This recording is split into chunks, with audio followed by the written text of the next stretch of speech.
Well, hey, church, I have an extra point for you, something else to consider regarding our topic for the last 2 weeks in Sunday morning worship service.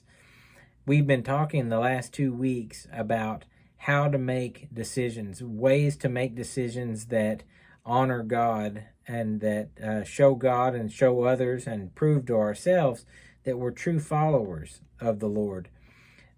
Questions that we've been looking at are questions about how to make decisions in the gray areas of life. There are lots of things that we are allowed to do from a technical standpoint. There are a lot of things that we can do that aren't overtly sinful, but can very easily lead us into things that is not the best use of our time, is not the best use of our resources. It's not the best thing for our family to be engaged in. So when it comes to making decisions regarding what do I do when I face those situations and I don't know, it's a neutral thing that I'm looking at. It's not sinful in and of itself. How do I make the decision? So that's what we've been looking at. And I want to give you one more thing to think about.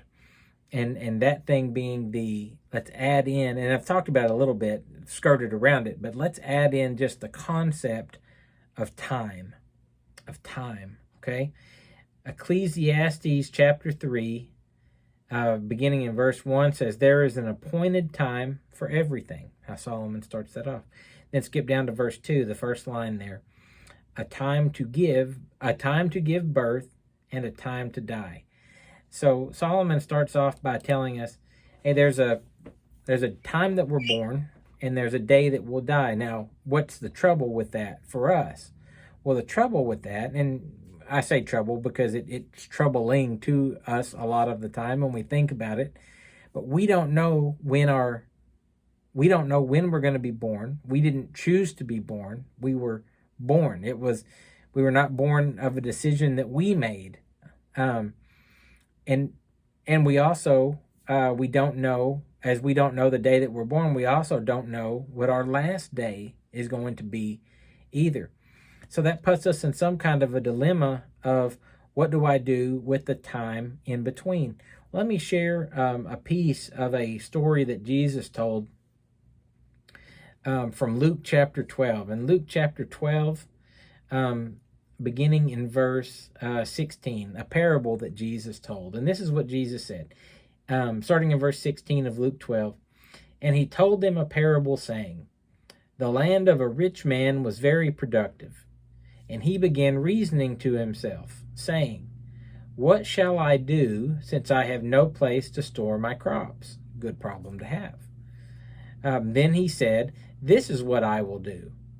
I will tear down my barns and build larger ones, and there I will store all my grain and my goods. See, the guy, he's in all this so far, the guy hasn't done anything wrong, okay? This is the guy's reasoning through, what do I do? You know, I've been successful. There's nothing wrong with being successful. That's not sinful to be successful. It's not sinful if you don't have enough room in your barns to tear those down and build bigger ones. But where he starts to sin is his thought process. Okay, so now he's successful. He reasons he'll build bigger barns, and then what? This is where it starts. This is where it all falls apart. Verse 18, then he said, this is what I will... Okay, no, I'm sorry, verse 19. And I will say to my soul, soul, you have many goods laid up for many years to come. Now, there's his first mistake. You have many goods laid up for many years. What a terrible thought it is, and what a very prideful thought, and what a thought that we have no business having, imagining I'm going to be alive many years from now. We don't know if we're going to be here tomorrow or not, much less many years from now. So this is where his thinking gets messed up, assuming that he has all this time left to live. Soul, you have many goods laid up for many years to come. Take your ease, eat, drink, and be merry. Very self-centered thoughts. He's not thinking about anybody but himself, clearly. And there's nothing wrong with enjoying the fruits of your labor. But this guy is not thinking about other people on any kind of level at all. He's saying, you know what? I've been successful. I never have to work again. I can just take my ease, and I can take care of myself, and I can do nothing the rest of my life. It always surprises me when people think that they would enjoy that. When people think that they would enjoy doing nothing. A little bit of doing nothing to recover your strength, and when you're overworked or overtaxed, can be a good thing. A short vacation time to regain your strength. If you're me, you don't regain any strength on vacation time. That's when you lose it because you have all your kids with you. But that's for another day. You have many goods laid up for many years to come. Take your ease, eat, drink, and be merry. Verse 20, but God said to him, you fool. He's made a mistake. He doesn't realize what it is yet. This very night, your soul is required of you. You think you're going to live for years? You're not going to live till tomorrow. And now, who will own what you have prepared? And Jesus says, so is the man who stores up treasure for himself and is not rich toward God. That's not the point that we're going to be talking about. I just wanted to point out one concept or one principle from this parable that Jesus told to you, and that principle being the principle of time, okay? And the assumption that we know how much time we're going to have. And people do that all the time. Lots of people fall guilty of that. Anytime someone, dies unexpectedly, sometimes it can really throw people for a loop. Well, why can that really throw people for a loop? Well, it's because we have assumed in our own minds that wasn't going to happen. We didn't believe it was going to happen. Now, what reason did we have for believing that wasn't going to happen? Do people never die unexpectedly? No, not at all. We have no reason for assuming that. That's a terrible presumption to have in our mind.